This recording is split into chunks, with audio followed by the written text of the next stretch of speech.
Hello jewellery lovers, welcome to my channel Nandini beads jewellery. ఈ వీడియోలో crystal beads and seed beads కాంబినేషన్లో beautiful and simple bracelet making నేర్చుకుందాం.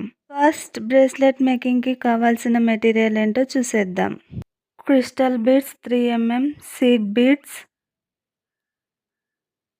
Lobster hook, jump ring and tail chain and nylon thread. First నేను thread మిడిల్లోకి అయితే 4 crystal beads అయితే ఎక్కించుకున్నాను. Next ఇక్కడ ఇంకో క్రిస్టల్ బీడ్ తీసుకొని ఈ వీడియోలో చూపిస్తున్నట్టు థ్రెడ్స్ని క్రిస్టల్ బీడ్కి ఆపోజిట్ డైరెక్షన్లో ఎక్కించాలి. ఈ ప్రాసెస్ని మనం క్రిస్ క్రాస్ ప్రాసెస్ అని అంటాము. ఇప్పుడు మనకు రౌండ్ షేప్ అనేది ఫామ్ అయింది.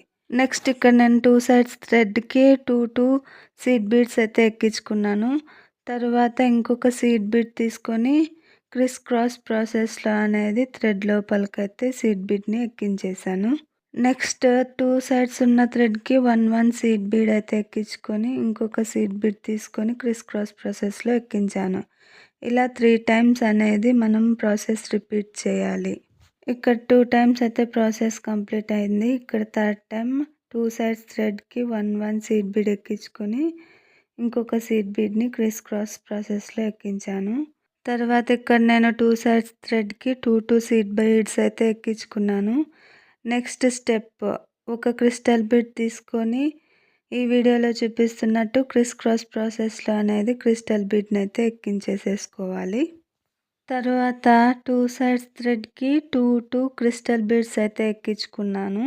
మళ్ళీ ఒక క్రిస్టల్ బీడ్ తీసుకొని క్రిస్ క్రాస్ ప్రాసెస్లో అయితే ఎక్కించేసుకోవాలి. మనకి ఇక్కడ రౌండ్ షేప్ అయితే ఫామ్ అవుతుంది. నెక్స్ట్ స్టెప్ 2 సైడ్స్ థ్రెడ్కి 2 సీడ్ బీడ్స్ ఎక్కించుకొని 1 సీడ్ బీడ్ అనేది క్రిస్ క్రాస్ ప్రాసెస్లో ఎక్కించాలి. తర్వాత 1 సీడ్ బీడ్ తీసుకొని ఇలా 3 టైమ్స్ అనేది ఎక్కించాలి. తర్వాత సేమ్ 2 సైడ్స్ థ్రెడ్స్కి 2 సీడ్ బీడ్స్ ఎక్కించుకొని ఒక క్రిస్టల్ బీడ్ అనేది క్రిస్ క్రాస్ ప్రాసెస్లో ఎక్కించి మళ్ళీ 2 సైడ్స్ థ్రెడ్కి 2 క్రిస్టల్ బీడ్స్ ఎక్కించి ఇంకో క్రిస్టల్ బీడ్ని క్రిస్ క్రాస్ ప్రాసెస్లో ఎక్కించాలి. సో మనకి బ్రేస్లెట్ మొత్తం ఈ ప్రాసెస్లోనే కంప్లీట్ చేయాల్సి ఉంటుంది. ఇక బ్రేస్లెట్ లాస్ట్ స్టెప్కి అయితే వచ్చేసాము. ఇక్కడ నేను ఒక సైడ్ థ్రెడ్కి 2 క్రిస్టల్ బీడ్స్ అండ్ ఇంకో సైడ్ థ్రెడ్కి 3 క్రిస్టల్ బీడ్స్ ఎక్కించుకొని ఇక్కడ చూపిస్తున్నట్టు నాట్స్ అయితే వేసేసుకుంటున్నాను. చూస్తున్నారు కదా, ఇలా నాట్స్ వేసిన తర్వాత ఎక్స్ట్రా థ్రెడ్ని బీడ్స్ లోపల నుంచి బయటకైతే తెస్తున్నాను. ఈ విధంగానే ఇంకో థ్రెడ్ని కూడా బీడ్స్ లోపల నుంచి బయటకైతే తీసుకొని రావాలి. ఇలా బయటికి తెచ్చిన తర్వాత మిగిలిన ఎక్స్ట్రా థ్రెడ్ని కట్ చేసేసుకోవాలి. నేను ఇక్కడ కట్ చేసుకుంటున్నాను. సో మనకి బ్రేస్లెట్ అనేది ఇలానే అయితే కనిపిస్తుంది.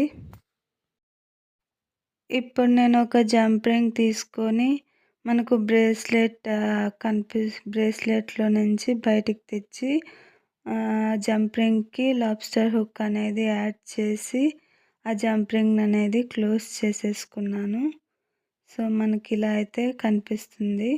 నెక్స్ట్ ఇంకొక జంప్ రింగ్ తీసుకొని బ్రేస్లెట్ ఇంకొక ఎండ్ వైపు బ్రేస్లెట్లో నుంచి బయటికి తీసుకొచ్చి ఎక్స్టెన్షన్ చైన్ అనేది యాడ్ చేస్తున్నాను. ఇప్పుడు ఎక్స్టెన్షన్ చైన్కి యాడ్ చేయడానికి ఇక్కడ నేను 5 క్రిస్టల్ బీడ్స్ తీసుకొని ఈ వీడియోలో చూపిస్తున్నట్టు నాట్స్ అయితే వేసుకుంటున్నాను. వీడియోని లాస్ట్ వరకు చూడండి, ఎక్కడ స్కిప్ చేయకండి. ఇలా నాట్స్ వేసుకున్న తర్వాత ఎక్స్ట్రా థ్రెడ్ని కట్ చేసి దీనికి ఒక జంప్ రింగ్ని అయితే యాడ్ చేసి దీన్ని ఎక్స్టెన్షన్ చైన్కి అయితే అటాచ్ చేయాల్సి ఉంటుంది. ఈ బ్రేస్లెట్ని బిగినర్స్ కూడా చాలా ఈజీగా మేకింగ్ చేయగలరు. ఈ వీడియో నచ్చితే ఒక లైక్ చేసి సబ్స్క్రైబ్ చేయండి. ఇలా అటాచ్ చేసిన తర్వాత ఫైనల్లీ మనకు బ్రేస్లెట్ అనేది రెడీ అయిపోతుంది. ఈ బ్రేస్లెట్ మీకు ఎలా అనిపించిందో లైక్ చేసి కామెంట్ చేయండి. Thanks for watching.